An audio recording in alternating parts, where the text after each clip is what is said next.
कब तक आखिरकार वो इस बात को लेकर के रोना धोना रोते रहेंगे कि लोन बहुत ज़्यादा है।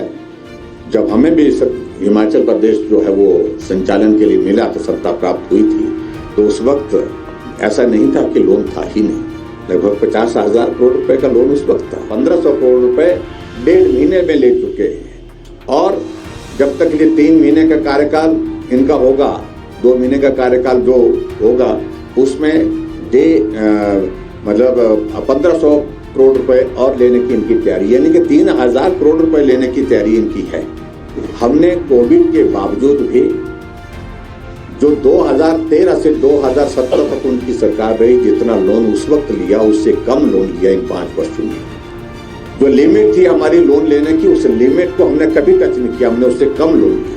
सीएम सुखविंदर सिंह सुक्खू ने वार्षिक बजट 2023-24 को निराशाजनक व आम जनता की आशाओं के विपरीत बताया है। उन्होंने बजट को मात्र आंकड़ों का मायाजाल करार दिया है। सीएम ने कर्ज के बोझ में दबे प्रदेश के लिए किसी पैकेज की घोषणा न करने पर बजट को निराशाजनक बताया, जिस पर अब नेता प्रतिपक्ष जयराम ठाकुर ने पलटवार किया है। जयराम ठाकुर ने मुख्यमंत्री सुखविंदर सिंह सुक्खू के बयान पर निशाना साधते हुए कहा कि सरकार को अब कर्ज का रोना बंद कर देना चाहिए। सरकार 1.5 महीने में 1,500 करोड़ का लोन ले चुकी है। उन्हें अब पूर्व सरकार को कोसना बंद कर देना चाहिए। यह सरकार कर्ज तो ले रही है, लेकिन हर जगह तालाबंदी हो रही है, जो गलत है। उज्जवल हिमाचल के लिए ब्यूरो रिपोर्ट शिमला। हिमाचल प्रदेश को जो 50 साल के लिए जो लोन मिलता है और इंटरेस्ट फ्री लोन मिलता है, हम उसमें 800 करोड़ रुपए पहले उसमें ले चुके हैं। उनको प्रयत्न करना चाहिए और इस स्कीम को जारी रखा है प्रधानमंत्री जी ने, और जिसमें प्रदेश के पास बहुत सारा स्कोप होता है, जिसको प्रदेश अपने आवश्यकता के अनुसार जो है इस्तेमाल कर सकता है।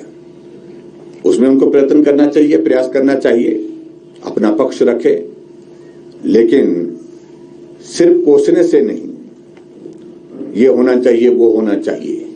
अब उनके पास प्रदेश का जिम्मा है, प्रदेश की जिम्मेवारी उनके ऊपर है। कब तक आखिरकार वो इस बात को लेकर के रोना धोना रोते रहेंगे कि लोन बहुत ज्यादा है।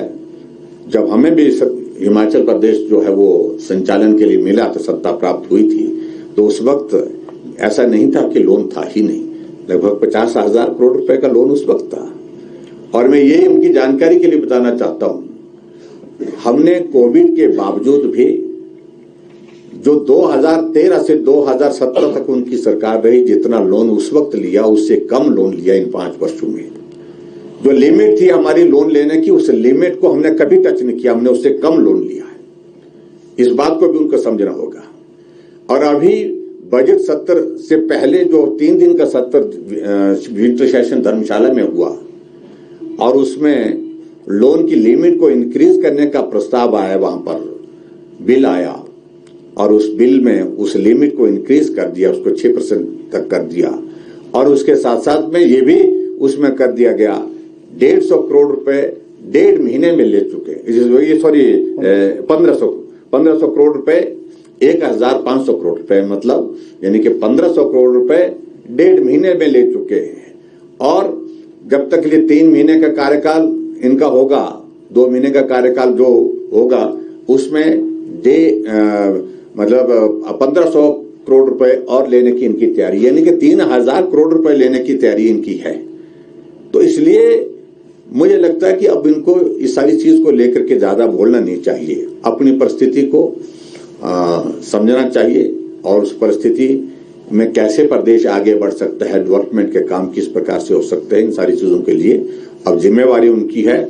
ये नहीं चल सकता है प्रदेश में कि आप संस्थानों को बंद कर दें, इंडस्ट्री में ताला, संस्थानों में ताला, हर जगह काम बंद, LOC बंद, सारी चीजें, टेंडर की प्रक्रिया को बंद कर दिया गया, सारी व्यवस्थाओं को, सारा डेवलपमेंट स्टेट का स्टैंड स्टिल पे आ गया है, हर जगह ताला।